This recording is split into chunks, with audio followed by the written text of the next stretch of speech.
Hello everybody, my name is Anday and welcome to another video today. This is going to be the video that's all about LEGO Ninjago Dragons Rising Season 2 Part 1.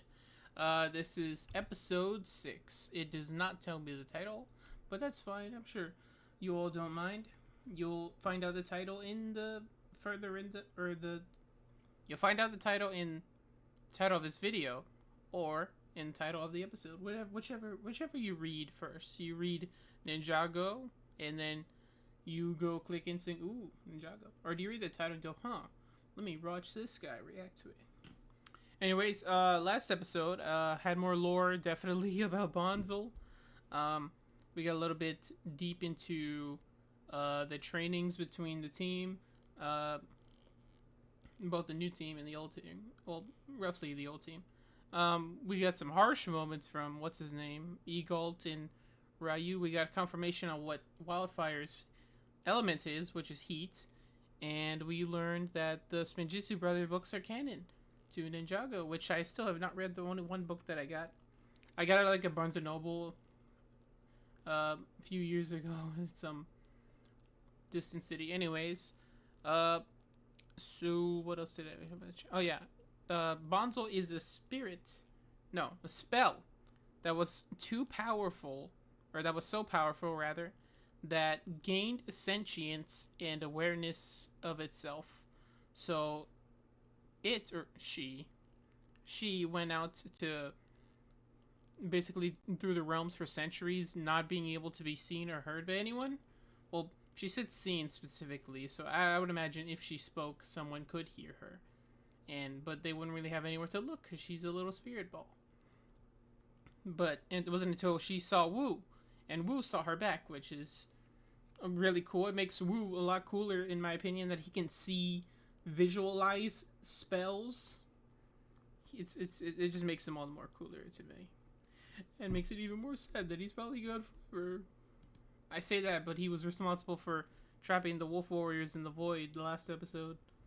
So, anyways, I can't wait to see where the story goes from here. I believe this one, they're going to go to Mysterium, and we're going to get more in the training arc. Anyways, let's get into it once again. Please support the show. Go watch this on Netflix, or it probably won't be on YouTube. The episode on the Lego channel. So, please go watch this on Netflix. Support the show. I love it. I love it a lot, and it's come a far long way since 2011, literally. It was just pilot episodes on Cartoon Network. Now it's on Netflix, dog. It's crazy. Anyways, let's just get right in. This is LEGO Ninjago Dragons Rising Season 2, Episode 6 of Part 1. In 3, 2, 1, play. Ooh, that's cool. Getting some literal Spider-Man vibes. Faster, quicker, mental strength. You can do this. Yeah. At least Wildfire she can learn still visually.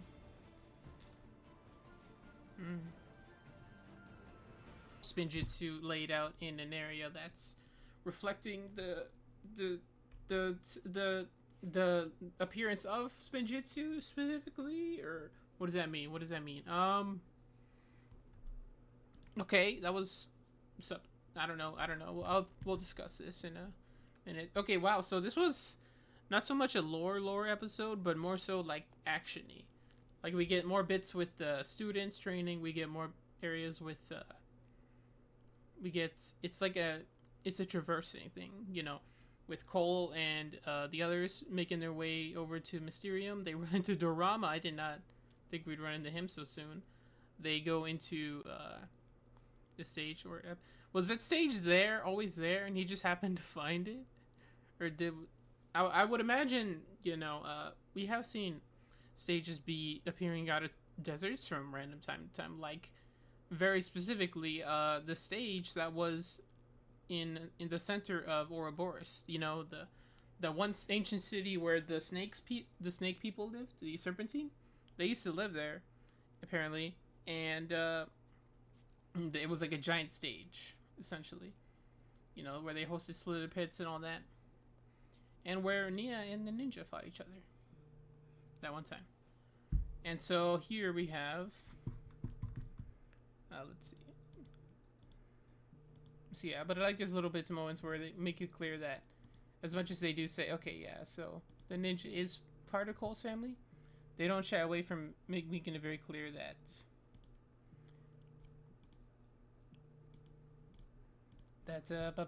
what's the word I'm thinking of? That the Finders are Cole's family too, like family. Not saying the ninja aren't family, but this is a family also, and it's very sweet. I think it's very sweet. It's always nice to see found families in. You know, so they go in there and then they go meet up with Jiro. We haven't seen him in a minute. I didn't think we'd see any dragons really, but it is nice to see that we see Jiro. And also they give him his name. I can't honestly remember where his name was confirmed to be Jiro, but I'm glad they adopted it here too. It's very nice to see stuff here go make it into. But yeah, so if we got to there, or stuff from like promotional material and things like that from, because even in the set he's in, the set that I actually just bought recently, it doesn't name him Jiro, just as the Lightning Dragon versus Empress Mech. Which I mean, sure, Jiro versus the Empress Mech doesn't have a good enough ring to it, but what else are you gonna do?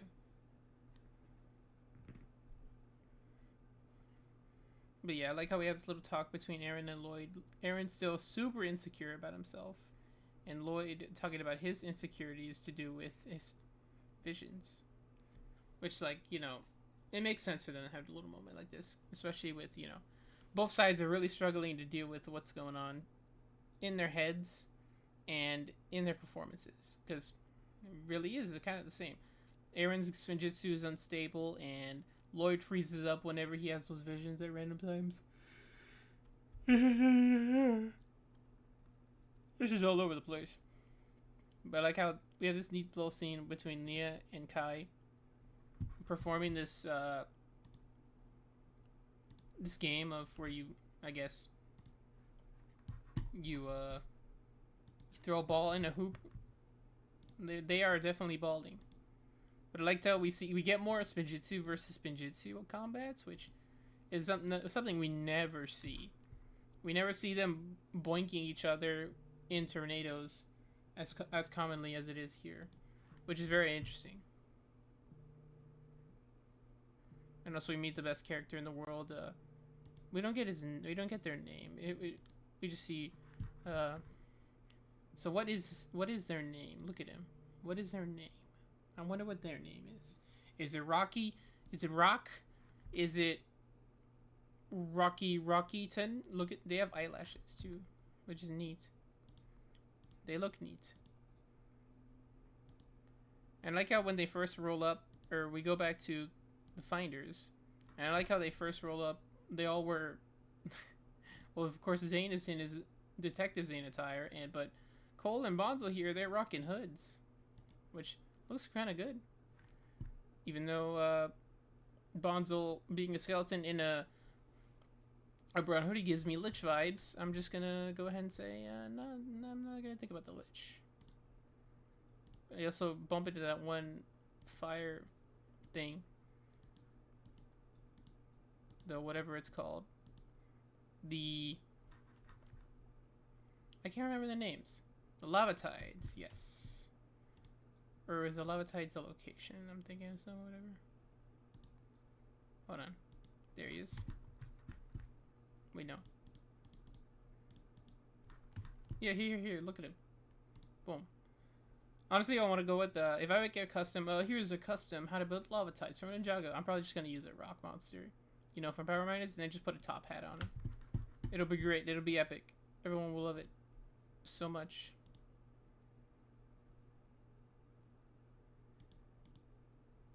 But yeah, like a map is definitely what someone would need of the merged lands. Especially all that's been going on.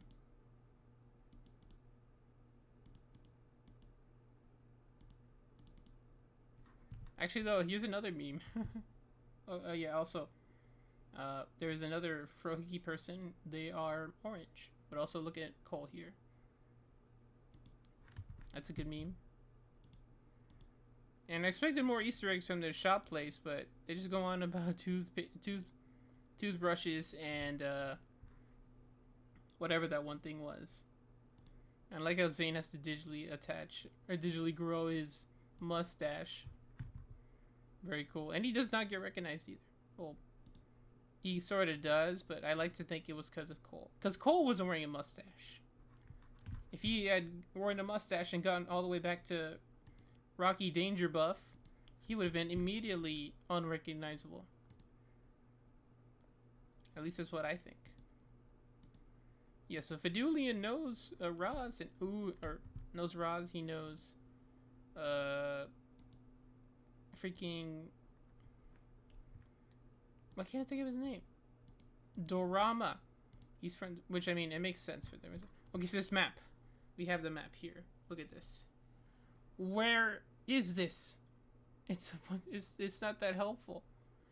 I know it's probably a fake map, and that's what they were going for here, but it is not that helpful. There's a bunch of mountains, landscapes, a bunch of pointy rocks. There's a volcano, I think, and either those are clouds or a cloud or a body of water.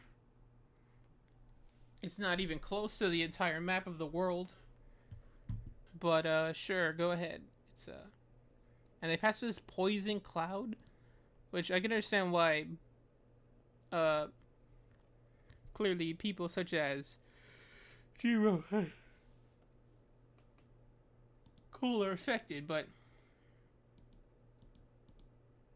Zane and Bonzo, they feel like they would live, I think. Well, I mean, probably Bonzo especially, because she's a spell. And they do make point of that later in what else is done later in the episode. Wait, but I do like this part here. Look.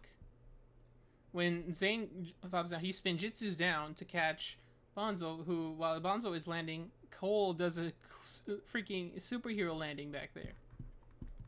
He's so cool, dude.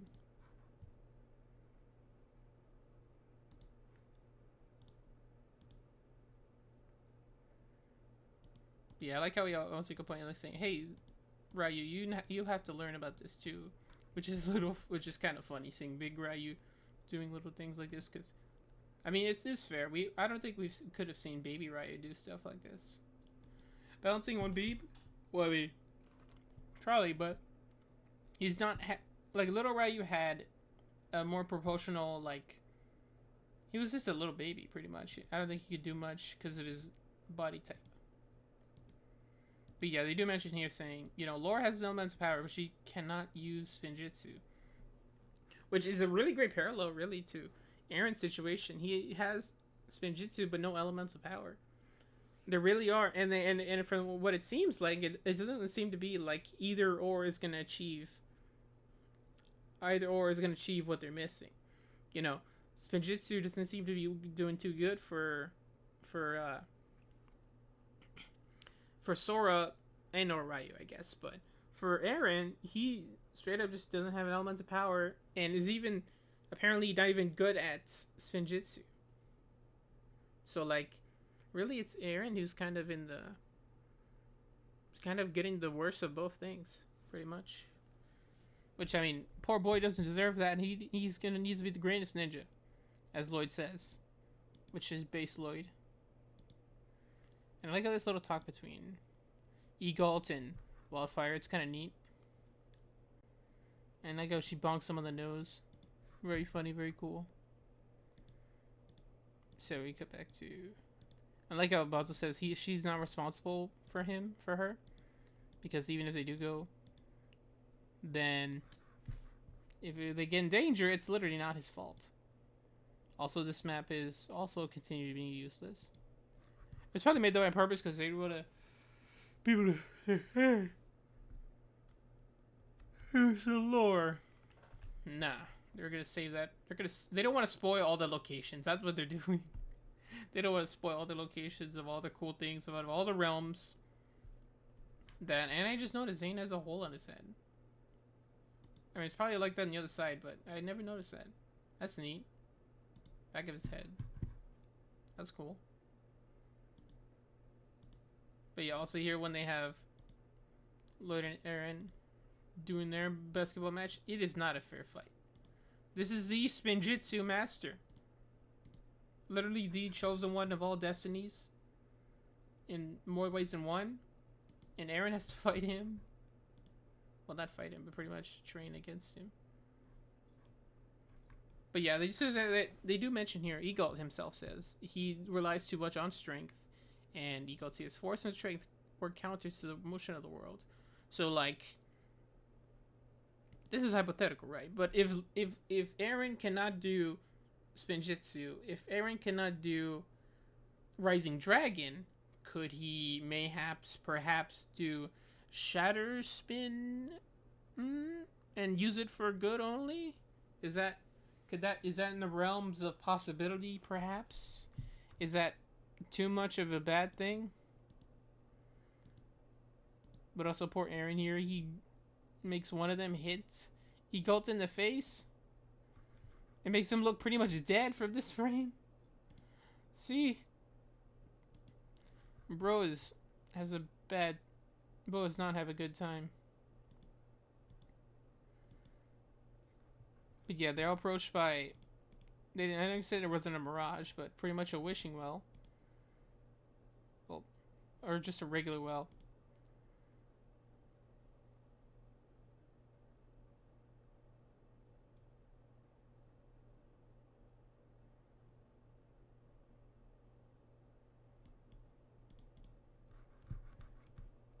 Yeah, it is neat to notice that when last time it was defeated because of all its gears, well, here it has like this special armor plating that is covering it. That's kind of neat. It's neat that they do show that it has some levels of upgrades since last time it was fought. So yeah, then they're alive in the stage, which with all the burners down below, it gives me vibes of sister, or not even sister location, but FNAF. Freaking Custom Night. No, not even Custom Night. It was the Pizza Sim. You know that ending. I'm sorry you've lived this way, Elizabeth, but you were wrong. Something like that. I don't know. That speech goes raw. And this goes raw too, with Lloyd literally blinding him. From what it seems. Also, blood too? Is that blood? Blood in my Ninjago show? Hello? Check that out. That is crazy.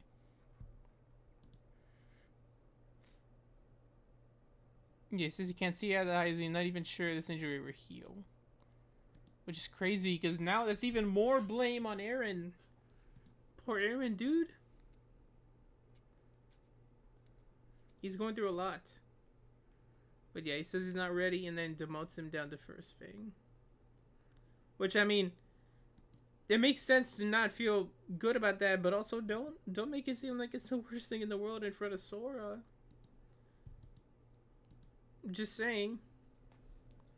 Oh yeah, and Dorama makes his epic stage scene here, which admittedly he does pull it off pretty good well.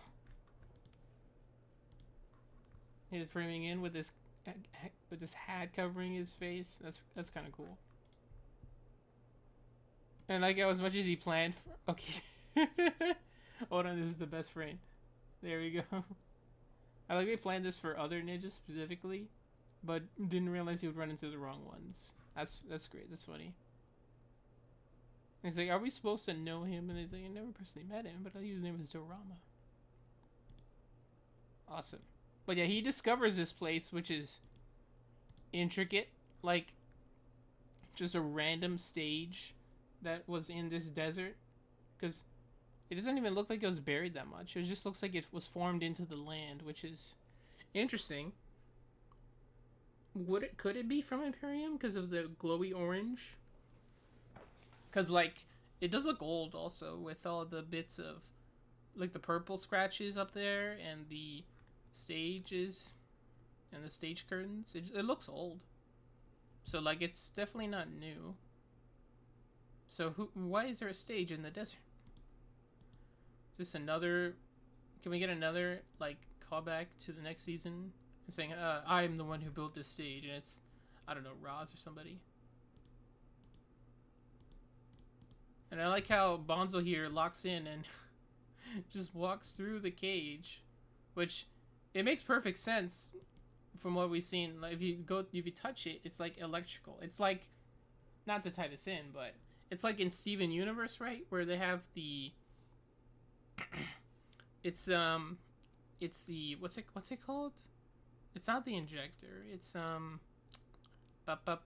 it's why can't I think of it? It's the thingy, the yellow thingy that makes you go if you're a gem. The destabilizer, yes, a destabilizer wall.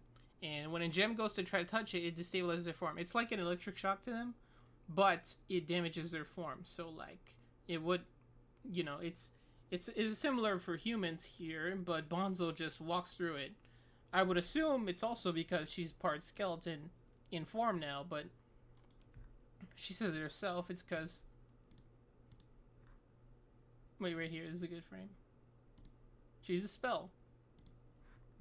Mm-hmm. And perhaps they're not protecting her. She's protecting us. Epic.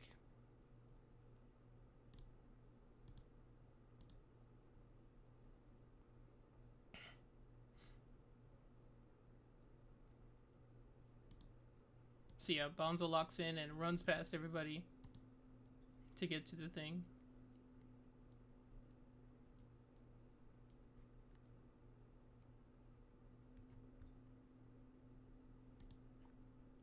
Wait, did I even see it? I know I mentioned that one frame, but did I do this there? There it is. Hold on. You'll have to see it. I skipped past it because I forgot. There we go.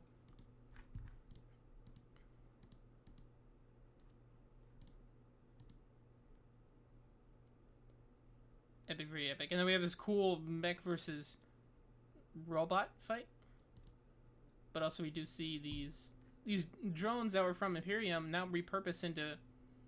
And for what I thought would happen, I thought we'd see these drones in, I don't know, some more of those top hat like guys, which they were cool. And these are pretty cool too. They're like the drones from the Imperium, but a purple and have glitter, which is always awesome. Glitter's always cool. So yeah, we get this cool fight between is this called the stage manager? Is that his name?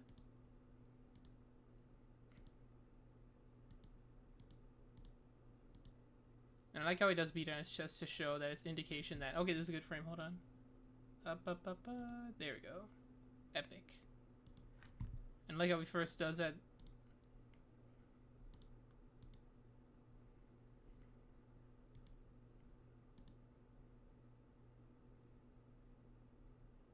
Or he does a cool rock move in a second that makes his blade go up.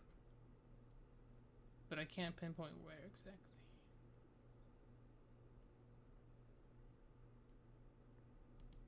But it was here, and it was cool. There it is. Hold on. He makes it go up first. Well, after he... Yeah, look at this. He was using his hands to stop the blade, but then with the move of his foot, he makes an earth park spike up and shoot it into the air, which is awesome.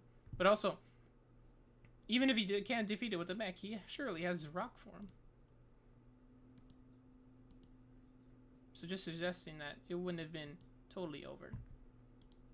But also, like, after you seeing its sword discarded, it locks in and says, yeah, I'll go hand to hand with you. See, look right here. Boom.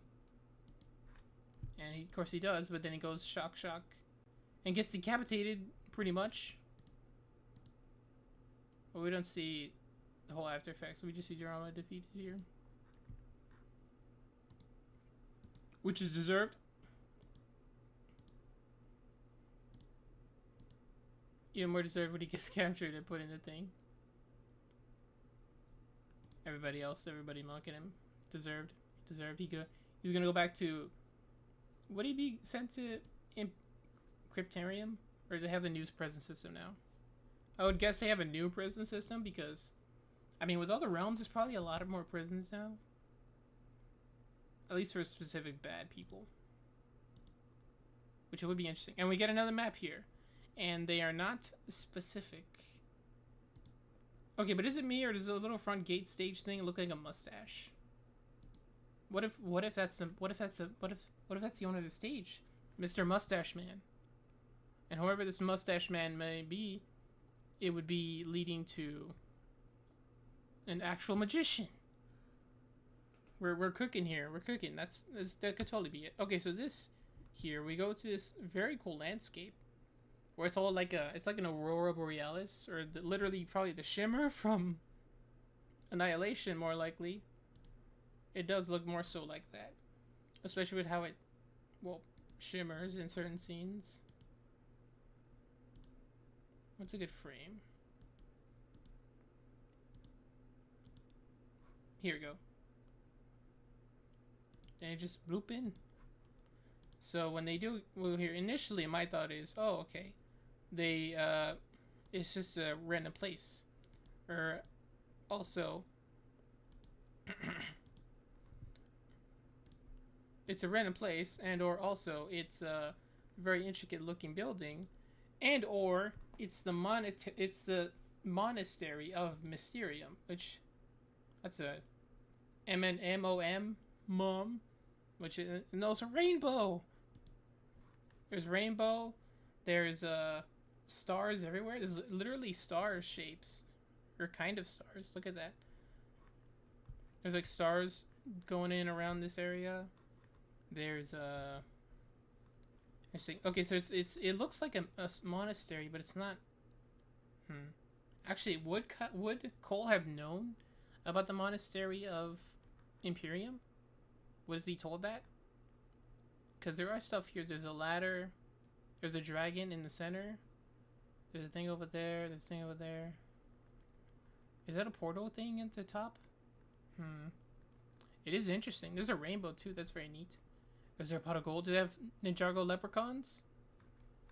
Anyways, this is very interesting, and I'm very interested to see what this means. Is this like a copy? Is it another dimension? Are we going multi-dimensional? Whatever it is, my curiosity is very piqued. Like, for sure. Anyways, yeah, there's a lot going on. Still going on. I don't think... For episode 6, we seem to be wrapping it up, kind of. We still need to have them learn Shatter Spin, or at least learn how to defeat it, rather, with Rising Dragon, and or how to get to Mysterium to protect Bonzel. And also from there, we need to confront Roz before the Blood Moon. So, how are we going to do that? Will the ninja learn how to defeat Roz and others at the how did I forget the name? The Shadow Dojo? Tune in next time. Ba, ba, ba, da, ba. I forget what that's referencing. Oh, freaking... I spoke that in mind of, like, Saturday morning cartoons, but my mind instantly went to the freaking... Just to go back to FNAF, the vampire thing from Sister Location. That's the voice. That was the voice I was making. Anyways, yeah, if you all stay tuned around here, please let me know. What did you all think of this episode? Did you all think it was good, interesting? What do you think of my reaction? Am I talking too much? Am I yapping? Am I a yapper now? Anyways, thank you all for watching. My name is ANDAY. This has been LEGO Ninjago Journeys Rising Season 2, Part 1, Episode 6. And I'll see you all next time. Bye-bye.